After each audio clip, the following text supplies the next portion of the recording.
Hello everyone. Hello. Good morning. Okay, so I had already decided that I wanted to start doing lives on Wednesday.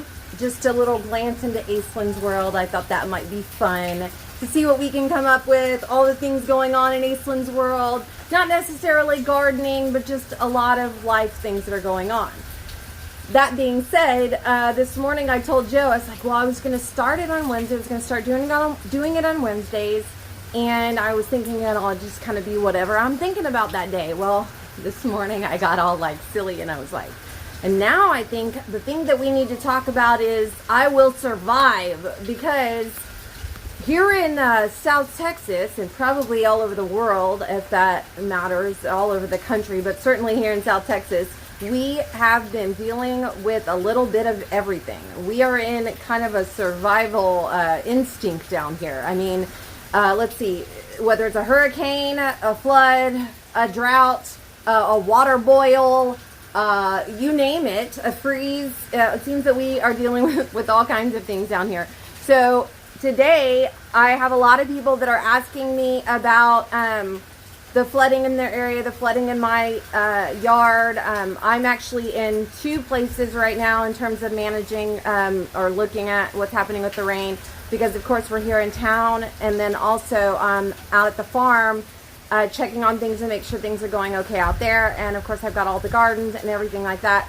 So I thought today that I would make a run out into the rain and show you how my chickens are surviving, my gardens are surviving, how I'm managing this flooding situation, because some things are not going to make it, but a lot of things are because of the way I grow. And so I just figured I'd take you guys and show you around, because one of the biggest things about the way that I teach growing and the way that I teach life and many of the stuff that I'm talking about and communicating with people is about preparing yourself, like what's the term that I've recently heard?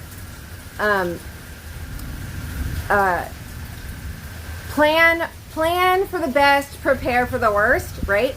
So you just be prepared for it, knowing that there's always a chance that you're going to have to survive some kind of issue, some kind of catastrophic event, some kind of life change. But if you're prepared, then you can make it a lot easier on yourself. Hey, Tiffany. Yeah, and so you actually got me thinking, you know what, I'm going to run right outside right now and take a look around so you guys can see. And I will show you how I've managed to kind of run the water around my yard and all of that. So it's going to be rainy because it's nonstop raining, but I am going to flip it around, but I don't want to flip it around. I'm going to, okay, let's do this. Let's see. How can I do this? Okay, so flipped around. You can see, sorry about all the trash, but I mean, everything is just blown off the porch, and then we've got just like standing water here. For those of you that don't know, I live in the Lindale Park area. So that's what's happening here. I want to try to cover my phone up as much as I can. Okay, so you can see I've got standing water everywhere here. I got standing water here. We used to have a tree that got pulled out, so that's why there's standing water here. Look how much standing water is around my baby plants. So I'm going to keep an eye on this. This has been receding really fast, so hopefully I won't have too much damage back here, but there's no way I can move all that stuff. Okay, and then this is the area of the new garden that I built that stands water anyways. And one thing you need to know, in South Texas and tropical area, you got to get yourself a pair of good rain boots. These are my bogs that I wear every single day, but I have a pair of tall bogs that are like up to here that I'll have to put on when I go out to the farm for sure. But you can see, look, I've got a freaking lake back here. So one of the things I'm going to need to do right away is get out here and pull out all my onions. But look at this. You see how high this is right here? Okay, sorry about that. I forgot to turn my Wi-Fi off. Okay, so you can see, look how the water is standing really super high right here. But then right around the edge. Now the things around the edge are probably going to die. But look up here. Up on the top up here, I'm actually up out of the water because I built these hugelkultur beds. You see that? It's up out of the water, even though I have water standing all the way back here. Now, we already had a low spot back here. We knew about it. It was a flooding spot anyways. And so that's the reason why I built up so high. I did not dig down into my clay at all back here. I just built up. And everything back here was built up with carbon material, mulch, all of that kind of stuff. but this is going to hold water for a while because it's become a low spot where it's catching, and I've done a little bit of this damage on my own. So if this was my own backyard and I was going to continue to keep working with this space, I would add more mulch to continue to keep running it to where it will run down into the street. Our street actually drains really well, so we haven't had that much of an issue with that. Back here on this side, you can see into the coop over here. You can see where the chickens actually hide out inside these runs. That's part of what they do. There's lots of mulch inside there. And all of this stuff in this bed is going to need to be pulled out because it's going to be in pretty bad shape. You can see how much standing water is going on back there. You see that onion back there?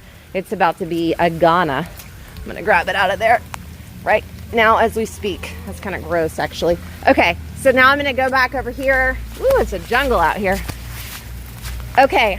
So as far as the coop is concerned, I talked about using, we're just using the wood chip mulch right here, and you can see how lift up this area is. Most of my garden's not underwater over here. Now, some of the stuff where it gets really rainy back here in the back, you can see back here, these stupid pots. These are an accidental purchase, and I wish I never had purchased them. It's gonna be pretty bad back there in that things are just gonna die.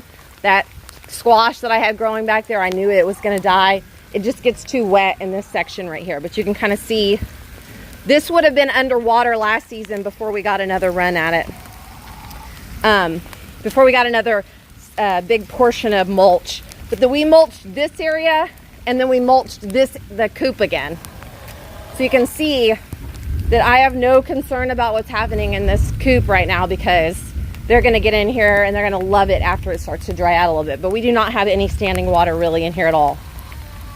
Of course, they can get under there for protection. I'm so sorry. Are you just madder than heck at me? All right. Okay, so that's that. And then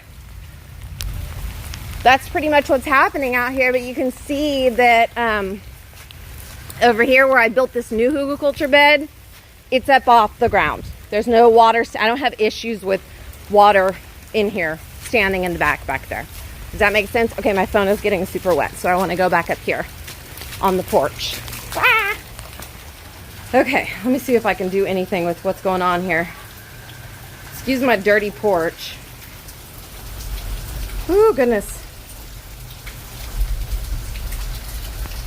I don't even know how to turn it off now because my phone's so wet. Let me see what I can do over here. Excuse my... All right, let me see. I think I got you back now. Sorry about that. Okay, there we go. I think we got it.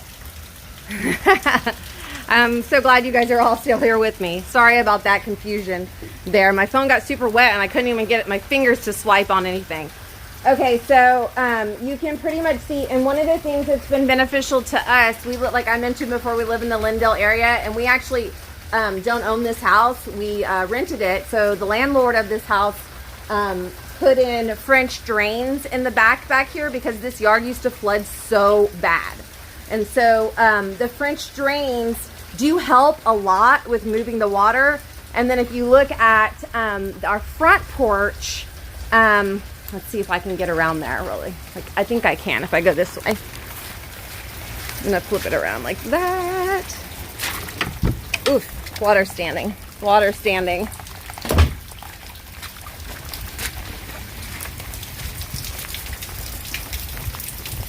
See, the drains run off into the street out here. So they come out kind of on the edge out there. And you can see that our street runs off pretty quickly over here. So if you can just get the water, if you can get that mulch, let me flip this around again. If you can get that mulch to help you direct the water. And that's a lot of even what we're doing out at the farm. I was telling the kids this morning that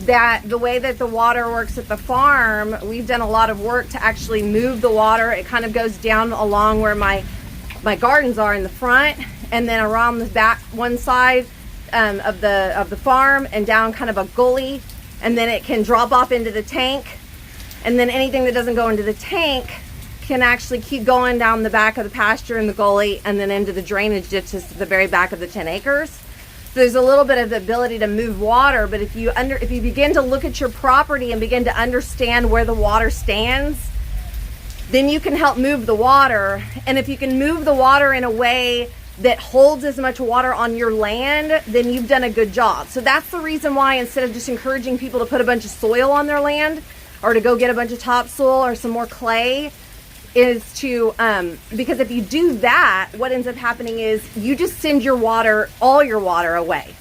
You don't get any of it.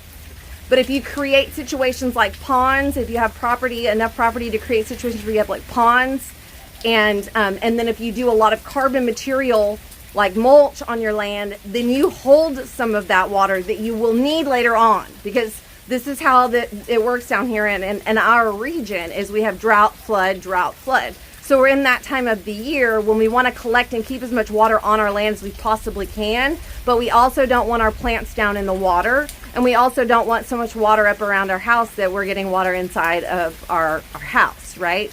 And so that's an important thing. And like I said, this house has had so much flooding over the years, even since before we lived in it. There's been a lot of work done to keep the water off of this land as much as possible. Now, of course, you saw earlier in the video that I have created kind of a pond back there in the very back where water was already standing.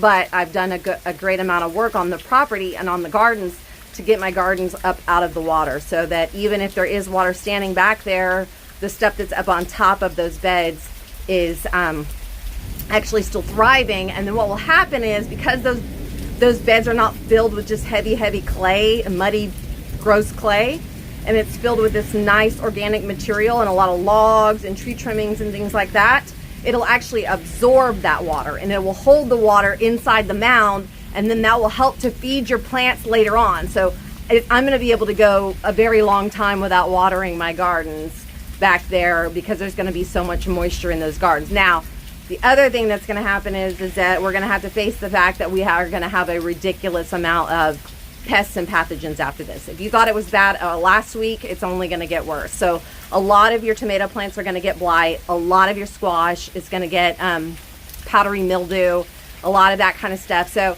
this would be the situation where if you've got a jungle growing like I have in mine, you're going to need to go clean it up as soon as the rain dies back. Get as many of the weeds out as you can. It's a great time to weed because you can pull them out really fast. Go in and clean up plants. Cut your sunflowers down. If you've got too many sunflowers, cut them down. Cut everything down so that you can get airflow flowing through there. And once you get the airflow flowing through, that will help with some of the issues that you're dealing with like pests and pathogens and all of those things. Anyways, that's really all I wanted to say today. It's kind of rainy and this is kind of a crazy video, and I'm hoping to actually start doing these weekly, and it won't always be about gardening. It'll just be kind of whatever's going on in my mind, what things I want to talk about. But just keep in mind that concept from the very beginning is that we've been through a lot in the last, 4 years, with all different kinds of weather events, all different kinds of infrastructure issues with city planning and all of those types of things that we've been learning to deal with. And the best way to kind of live a life where you're not like constantly freaking out and anxiety about all of the next phases of whatever's going to come along is to be prepared, but also just know that life's okay and everything's fine. You're going to be all right. And I was getting all excited this morning. I was like, I can survive. We're having tacos. We're living. It's great. We're all happy, Anyways, so alrighty, that's it. I love you guys. I hope you have a fantastic Wednesday. If there's any flooding around your area, don't drive in it. And thankfully, to 2020, we have all learned that it is perfectly acceptable to stay at home and work and go to school while we're also at home. So let's do more of that in life, and less of rushing off to get to a job where we might actually drown while we're trying to get there, or kids pulling into parking lots at their schools where the water is so much standing that they shouldn't have gone to school to begin with. That's what I have to say about that. Love you guys. Have a great day.